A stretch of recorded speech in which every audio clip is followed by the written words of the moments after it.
நல்ல தகப்பனே, அப்பா அந்த நேரத்த கர்த்தருடைய கரத்துல ஒப்புக் கொடுக்கிறோம். நீங்க பேசுங்கப்பா. நாங்க கேட்கிறோம். இயேசுவின் நாமத்தில் பிதாவே. ஆமென். அதனால கூட மார்க் 4வது அதிகாரத்துல 37 இருந்து பார்க்கும்பொழுது, அப்பொழுது பலத்த சுழல் காற்று உண்டாகி, படகு நிரம்பத்தக்கதாக அலைகள் அதன் மேல் மோதிற்று. கப்பலின் பின்னணியத்தில் அவர் தலையணை வைத்து நித்திரையாயிருந்தார். அவர்கள் அவரை எழுப்பி, போதகரே, நாங்கள் மடிந்து போகிறது உமக்கு கவலை இல்லையா என்றார்கள். அவர் எழுந்து காற்றை அதட்டி கடலை பார்த்து, இறையாதே, அமைதலாயிரு என்றார். அப்பொழுது காற்று நின்று போய் மிகுந்த அமைதல் உண்டாயிற்று. அவர் அவர்களை நோக்கி, ஏன் இப்படி பயப்பட்டீர்கள்? ஏன் உங்களுக்கு விசுவாசம் இல்லாமற் போயிற்று என்றார். இதனால கூட இந்த பகுதியை நம்ம பார்க்கும் பொழுது கப்பல்ல போயிட்டு இருக்காங்க. ஆண்டவரும் சீஷர்கள்லாம் கப்பல்ல போயிட்டு இருக்காங்க. அப்போ ஒரு சுழல் காற்று வரும்பொழுது, அப்ப படகு நிரம்பத்தக்கதான ஒரு அலைகள் அது மேல மோதும் பொழுதுதான் சீஷர்கள்லாம் சொல்றாங்க, ஆண்டவர் வந்து அப்ப அடுத்து நம்ம பார்க்கலாம். அப்ப பலத்த சுழல் காற்று ஏன் வருகிறது அப்படின்னு பார்க்கும் பொழுது, நம்முடைய வாழ்க்கையில கூட ஏன் சுழல் காற்று வருது? யோனாவுல கூட நம்ம பார்க்கும் பொழுது, யோனாவுல 1வது அதிகாரத்துல 4வது வசனத்துல பார்க்கும் பொழுது, கர்த்தர் சமுத்திரத்தின் மேல் பெரும் காற்றை வரவிட்டார். அப்போ யோனா வந்து ஆண்டவர் சொல்றாரு, நீ நினிவேக்கு போ, மகா நகரமாகிய நினிவேக்கு போய் அதற்கு விரோதமா நீ பிரசங்கம் பண்ணுன்னு சொல்லி ஆண்டவர் சொல்லும் பொழுது, யோனா என்ன பண்றாருன்னா, அவனுடைய சமூகத்தை விட்டு விலகி நினிவேக்கு போகாம தர்ஷிஸ் போற கப்பல்ல ஏறாரு. அப்போ அங்க பார்த்தா கர்த்தர் சமுத்திரத்தின் மேல் பெரும் காற்றை வரவிட்டார். அப்போ ஒரு பெரிய ஒரு கொந்தளிப்பு யோனா போகிற கப்பல்ல யார் வரவிட்டதுன்னா கர்த்தர் தான் வரவிட்டார். அப்போ நம்ம ஒவ்வொருத்தர் வாழ்க்கையிலயும் ஏன் சுழல் காற்று வருகிறது? ஏன் போது நம்முடைய வாழ்க்கையில ஆண்டவருடைய வார்த்தைக்கு நம்ம கீழ்ப்படியாமல் போகும் பொழுது நம்முடைய வாழ்க்கையில சுழல் காற்று வரலாம். அது வியாதி என்ற சுழல் காற்றா இருக்கலாம், இல்ல பிரச்சனைகளா இருக்கலாம், இல்ல போராட்டங்களா இருக்கலாம், ஒரு வேதனை, கண்ணீர், ஏதாவது ஒரு பாதையில ஆவியானவர் கொண்டு போவார். அதை யார் அனுமதிக்கிறதுனா அந்த சுழல் காற்றை கர்த்தர் அனுமதிக்கிறாரு. அப்ப கர்த்தர் சொன்ன காரியத்தை நாம செய்யாமல் ஆண்டவர் வழி மாறி போகும்போது, வழி விலகி போகும்போது நம்ம வாழ்க்கையில சுழல் காற்று கர்த்தரை அனுமதிக்கிறாரு. அப்போ நம்முடைய வாழ்க்கையில ஏன் அப்ப அப்படிப்பட்ட ஒரு காரியம் நம்ம வாழ்க்கையில அது உடனே நம்ம என்ன பண்ணோம்னா, நம்ம எந்த இடத்துல நம்ம தவறு செய்யறோம், நம்ம வாழ்க்கையில ஒரு பிரச்சனைகள், ஒரு பாடுகள், ஒரு வேதனைகள், ஒரு வியாதிகள் வரும்பொழுது இந்த காரியம் ஏன் என் வாழ்க்கையில தேவன் அனுமதிக்கிறாருன்னு சொல்லி நம்முடைய வாழ்க்கையில நாம் எதை சரி செய்து கொள்ள வேண்டும், எந்த காரியத்தை நமக்கு இந்த போராட்டம். மத்தியில கூட 26:41 பார்க்கும்போது, நீங்கள் சோதனைக்கு உட்படாதபடி விழித்திருந்து ஜெபம் பண்ணுங்கன்னு சொல்லி நம்ம பாக்குறோம். அப்ப நம்ம விழித்திருந்து சோதனை வராம இருக்கணும்னா, சோதனை வந்தாலும் அதை தாங்கி அதுல இருந்து வெளியில வரணும்னா நம்ம விழித்திருந்து ஜெபிக்கல நாம இருக்கணும். அப்ப விழித்திருந்து நாம ஜெபிக்கும் போது நம்முடைய வாழ்க்கையில ஒரு ஜெபக்குறைவு காரணமா இருக்கலாம், அவருடைய சமூகத்துல காத்திருக்காத காரணமா இருக்கலாம், கர்த்தர் அந்த வாழ்க்கையில சொன்ன காரியத்தை செய்யாமல் அந்த வார்த்தையை நம்ம அசட்டை பண்ணிருக்கலாம், அந்த வார்த்தை நம்ம கீழ்ப்படியாம இருக்கலாம், இல்லைன்னா நம்முடைய வாழ்க்கையில இருக்கிற சுபாவங்கள் மாறாத பொழுது தேவன் சில பாதைகளை கர்த்தர் கொண்டு போவாரு. அப்போ ஆண்டவர் நம்ம வாழ்க்கையில தேவன் விரும்புகிற ஒரு பாத்திரமாய் நம்ம மாறாவிட்டால், தேவன் விரும்புகிற ஒரு கனி கொடுக்கிற ஒரு வாழ்க்கை நம்முடைய வாழ்க்கையில இல்லையனா ஆண்டவர் சில பாதையில கர்த்தர் கொண்டு போவாரு. அப்ப நம்ம வாழ்க்கையில ஒரு சோதனை வருகிறதா, ஒரு பிரச்சனை வருகிறதா, ஒரு பாடுகள் வருகிறதா, நாம எங்க நம்ம சரி செய்யறோம், எங்க ஆண்டு நம்ம துக்கப்படுத்துகிறோம், நம்முடைய பேச்சு எங்க ஆண்டு துக்கப்படுத்துது, நம்ம நடக்க எங்க ஆண்டு துக்கப்படுத்துது, நம்முடைய பார்வை எங்க ஆண்டு துக்கப்படுத்துது, எந்த காரியத்துல தெய்வம் நம்ம துக்கப்படுத்துகிறது நம்முடைய வாழ்க்கை இருக்கிறது, நம்முடைய சுபாவங்கள் இருக்குது என்று சொல்லி நம்மை நாமே ஆராய்ந்து பார்த்து நம்ம சரி செய்து கொள்ள வேண்டும். அப்ப நம்ம சரி செய்து கொள்ளும் பொழுது, அதை மாற்றிக் கொள்ளும் போது அந்த பாதில இருந்து கர்த்தர் நம்ம வெளியில கொண்டு வருவாரு. அதே போல ஆண்டவருக்கு சித்தம் இல்லாமல் நம்ம ஆண்டவருக்கு காரியங்களை செய்யும் போது நம்ம சில பாதையில நம்ம கடந்து போகிறோம். அப்ப யோனா கூட தெய்வ சித்தம் இல்லாம போறான் அந்த கப்பல்ல. அப்ப ஆண்டவர் சித்தம் இல்லாம போகும்போது கர்த்தரே அவன் மனம் மாறணும், யோனா மனம் மாறணும், அவன் போற வழி தப்பு, அவன் போற காரியம் தப்பு, நான் சொன்னதை விட்டு வேற பாதையில போறான், வழி விலகி போறான்னு சொல்லிதான் ஆண்டவர் சில பாடுகள்ல கர்த்தர் கொண்டு போறாரு. அந்த சுழல் காற்று அனுமதிச்சு அதுக்கப்புறம் பாருங்க அவன் எப்போ மனம் மாறான், அந்த மீன் வாயில போன அப்புறம் தான், அதுக்கப்புறம் தான் மனம் மாறி ஆண்டவர்ட்ட போய் கேட்கிறான், ஆண்டவரே என்னை மன்னிச்சிருங்கப்பா அப்படின்னு. அப்ப அது வரைக்கும் மீன் வயித்துல போய் 3 நாள் இருக்கும் பொழுதுதான் அப்ப நான் செய்த தவறை உணர்ந்து ஆண்டவர் நோக்கி அவன் பாக்குறான். அதுக்கப்புறம் தான் ஆண்டவர் மீனை கக்கும்படி ஆண்டவர் கட்டளையிடாரு. அப்ப இத்தனை பாதுகள் ஏன் யோனாவுக்கு வந்ததுன்னா, அவன் ஆண்டவர் சொன்ன வார்த்தைக்கு விட்டு விலகும் போது தெய்வ சமூகத்தை விட்டு விலகுறான்னு அதுல பாக்குறோம். ஆண்டோட சமூகத்தை விட்டு விலகி கர்த்தர் சித்தமில்லாத பாதையில போகும்போதே நம்முடைய வாழ்க்கையில சுழல் காற்று வரும், பிரச்சனைகள் வரும், பாடுகள் வரும்.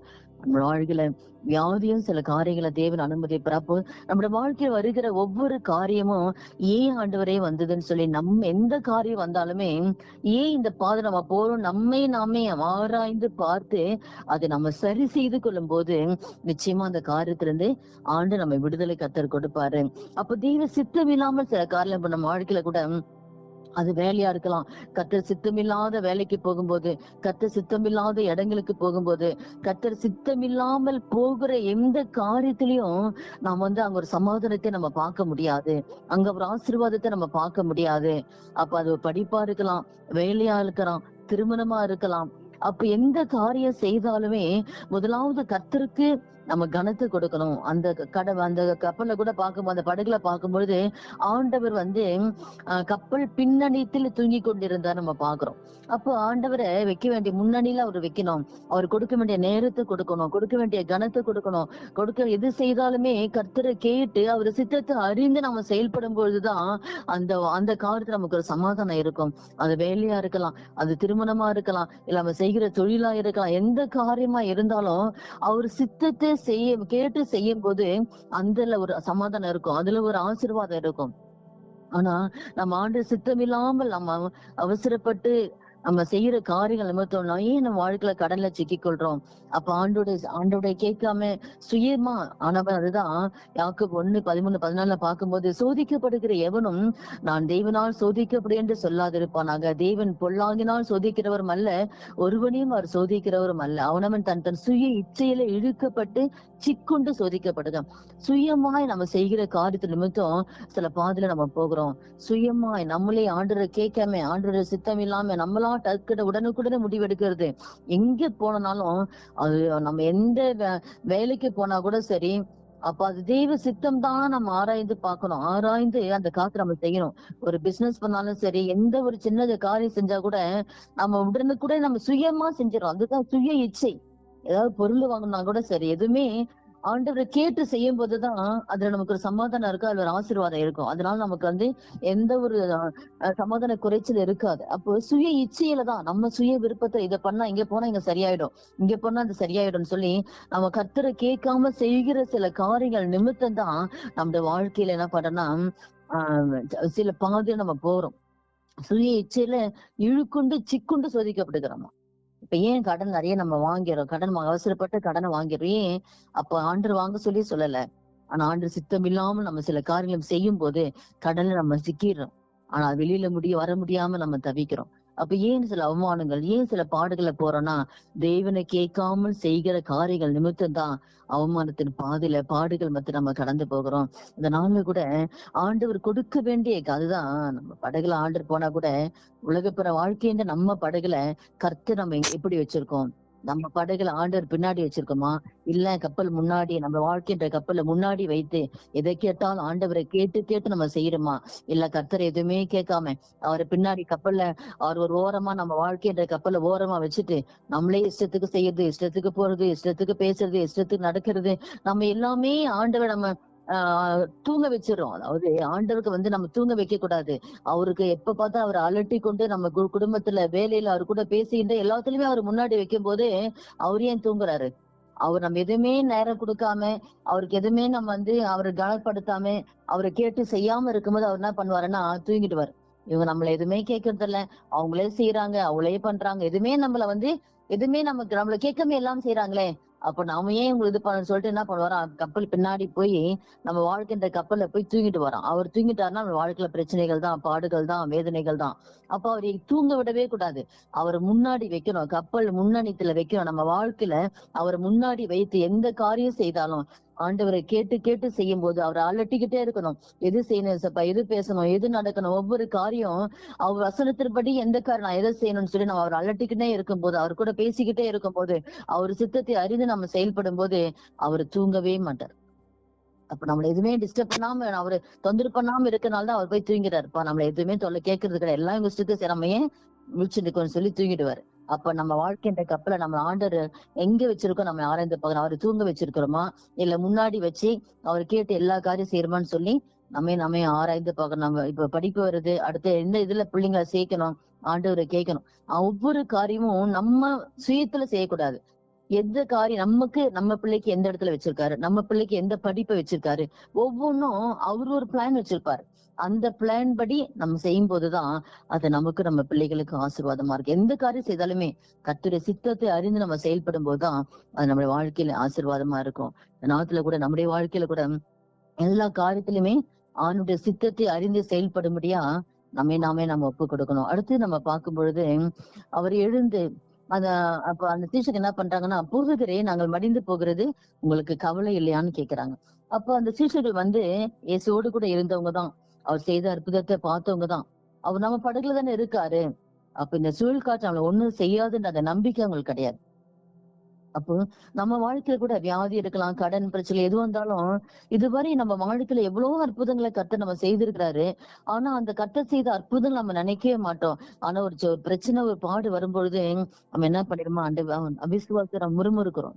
ஏன் என் வாழ்க்கையில இந்த பிரச்சனை, ஏன் இப்படின்னு சொல்லிட்டு நம்ம முறுமுறுக்கிறோம். ஆனா இதுவரைக்கும் நம்ம வாழ்க்கையோட நன்மை செஞ்சாரு, இதுவரைக்கும் நம்ம வாழ்க்கையில இவ்வளவு அற்புதம் செய்தாரு. அப்ப இதுல இருந்து நம்ம ஆண்டவர் நம்ம பாதுகாப்பாரு.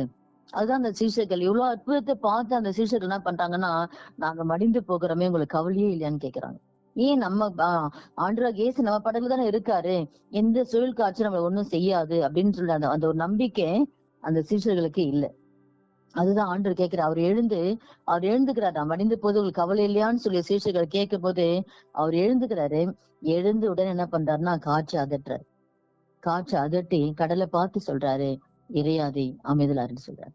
அப்ப உடனே நான் காற்று நின்று போய் ஒரு மிகுந்த அமைதல் உண்டாயிடுச்சு. அப்ப எழுந்த உடனே ஒரே ஒரு வார்த்தை தான் சொல்றாரு. உடனே அவங்க பிரச்சனை சரியாயிடுது. அப்ப அதுதான் ஆண்டவர் அவங்களை பார்த்து கேட்கிறாரு, ஏன் இப்படி பயப்படுறீங்கன்னு கேட்கிறாரு. ஆண்டவராகிய இயேசு சிஷ்யர்களை பார்த்து கேட்கிற, ஏன் பயப்படுறீங்க, ஏன் உங்களுக்கு விசுவாசம் இல்லைன்னு கேட்கிறாரு. அப்போ நம்முடைய வாழ்க்கையில கூட நம்ம ஏன் நம்ம பயப்படுறோம். ஏதோ ஒண்ணு பிள்ளைகளுடைய காரியத்துல கூட ஏதோ ஒண்ணு வரும்போது உடனே நம்ம என்ன பண்றோம், நம்ம பயப்படுறோம். ஐயோ இது ஆயிடுமோ இப்படி நடக்குமோ அப்படின்னு நம்ம பயப்படுறோம். ஒரு வியாதி வரும்போது இந்த வியாதியா இருக்குமோ, இது ஏதாவது ஒரு பிரச்சனை வருமோ, இது நம்ம ஜீவனுக்கு விரோதமா இருக்குமோ. அப்போ ஒரு காரியம், ஒரு வியாதி, ஒரு பிரச்சனைகள் வரும்போது உடனே நம்ம என்ன பண்றோம்னா பயப்படுறோம். ஆனா ஆண்டவர் சொல்றாரு, ஏன் பயப்படுறீங்க, நான் உங்க கூட தானே இருக்கேன், ஏன் பயப்படுறீங்க, ஏன் உங்களுக்கு விசுவாசம் இல்ல. அப்ப நம்முடைய வாழ்க்கையில கூட அவிசுவாசம் நமக்கு இருக்கும்போது தேவன் அற்புதத்தை செய்ய முடியாது. அப்ப ஏன் விசுவாசம் இல்லைன்னு கர்த்தர் கேட்கிறாரு. நம்ம வாழ்க்கையில கூட ஒரு ஒரு பலகீனம் வருது, ஒரு வியாதி வருது, ஒரு பிரச்சனை வருதுன்னா ஆண்டவர் இருக்கிறாரு, கர்த்தர் இருந்து விடுதலை கொடுப்பாரு, கர்த்தர் சுகத்தை கொடுப்பாருன்ற அந்த விசுவாசம் நமக்கு இல்லைன்னா ஆண்டவர் வேதனைப்படுவார். இவ்வளவு உங்களுக்கு அற்புதத்தை செஞ்சனே, உன் வாழ்க்கையில ஏதோ எவ்வளவு நன்மை செஞ்சிருக்கிறேன், நான் இதை செய்ய மாட்டேனா, இந்த பிரச்சனை நான் விடுதலை கொடுக்க மாட்டேனா, இந்த வியாதி நான் விடுதலை கொடுக்க மாட்டேனா, ஏன் உங்களுக்கு என் மேல விசுவாசம் இல்லை, ஏன் உங்களுக்கு என் மேல நம்பிக்கை இல்லைன்னு ஆண்டவர் கேட்கிறேன். நம்முடைய வாழ்க்கையில கூட நம்ம எந்த பாதையில போனாலும், ஆண்டவரே நீங்க இதுல இருந்து எனக்கு விடுதலை கொடுப்பீங்கப்பா, ஆளுடைய சமூகத்துல ஒரு நாளும் நம்மளை தாழ்த்தி, ஆண்டவரே எந்த காரியமுக்கு பெரியமில்லாத காரணம்னால மன்னிச்சு ஆண்டவரே இதுல இருந்து எங்களுக்கு ஒரு விடுதலை கொடுங்கப்பா, இந்த வியாதில எங்களுக்கு ஒரு விடுதலை கொடுங்க, இந்த பிரச்சனை எங்களுக்கு விடுதலை கொடுங்க, இந்த கடல்ல இருந்து எங்களுக்கு ஒரு விடுதலை கொடுங்கன்னு சொல்லி ஆண்டவர் நோக்கி நம்ம பார்க்கும்பொழுது, அப்போ விசுவாசத்தோட நம்ம எதிர்பார்க்கணும். விசுவாசம் இல்லாமல் தேவனுக்கு பிரியமா இருப்பது கூடாத காரியம். அப்ப ஆண்டவர் கூட அவிசுவாசம் இருக்கனாலதான் அவரோட அற்புதமே செய்ய முடியாம இருந்தது. அப்ப நம்முடைய வாழ்க்கையில கூட அவிசுவாசம் இருக்கு. அவிசுவாசம் இருந்தா கர்த்தர் அற்புதத்தை செய்ய முடியாது. அதனால ஆண்டவரும் வேதனைப்படுவார். அதனால கூட இந்த வார்த்தை கேட்கிற ஒவ்வொருத்தர் வாழ்க்கையிலையும் நம்ம எந்த பாதையில கடந்து போனாலும் ஆண்டவரே நம்ம கூட இருக்கிறாரு. நம்ம வாழ்க்கைன்ற கப்பல்ல கர்த்தர் இருக்கிறாரு. நிச்சயமா நம்ம இந்த பிரச்சனை ஆண்டவர் விடுதலை கொடுப்பாரு. பிள்ளையோட வாழ்க்கையில ஒரு அற்புதத்தை செய்வாரு. பிள்ளைகள் மனமாற்றத்தை ஆண்டவர் கொடுப்பாரு. அப்போ எந்த ஆண்டரால முடியாது எதுவுமே கிடையாது. இந்த உலகத்தையே படைத்த ஆண்டவரால நம்ம பிள்ளைகளை மாற்ற அவரால முடியாதா? நிச்சயம். ஆனா சில காரியத்தை ஆண்டவர் அனுமதிப்பார். அதுதான் அவர் வேலைன்னு ஒண்ணு வச்சிருப்பாரு. நம்ம நினைக்கிறோம் நம்ம எதிர்பார்த்தது உடனே கிடைக்கலாம், சில தாமதம் ஆகலாம், இல்ல சில மாதங்கள் ஆகலாம், சில வருடங்கள் ஆகலாம். ஆனா ஆண்டுடைய சித்தன்னு ஒண்ணு அதுல இருக்கும். நமக்கு தெரியல, நம்ம கேட்டோம்னா ஆண்டவர் கொடுக்கலன்னு நம்ம நினைக்கிறோம். பட் ஆண்டவருடைய அனாதி தீர்மானம் அது. அவர் தாமதிக்கிறாரா, அவர் தாமதிக்கிறதுக்கு ஒரு காரணம் இருக்கும். அப்ப அதுன்னு ஒரு வேலை வச்சிருக்கிறார். அப்போ அந்த தண்ணீரை திராட்சரசம் மாறத்து கூட அந்த ஒரு வேலை வச்சிருக்காரு. என் வேலை வரலன்றாரு. அப்ப நம்ம வாழ்க்கையில நம்ம எதிர்பார்க்கிற ஜெபத்துக்கு ஒருத்தருக்கு உடனே பதில் கிடைக்கும். ஆபிரகாமுக்கு 25 வருஷத்துக்கு அப்புறம் தான் பதில் கிடைக்குது. வாக்கு கொடுத்தா கூட 25 வருஷம் கழிச்சுதான் குழந்தைய ஆண்டவர் கொடுக்குறாரு. அப்போ பதில் யாருக்கு எப்ப கொடுக்கணும்னு சொல்லி அவரு தீர்மானத்தை வச்சிருப்பாரு. அப்போ அது வரைக்கும் நம்ம காத்திருக்கணும். அது பிள்ளைகளுடைய காரியமா இருக்கலாம்.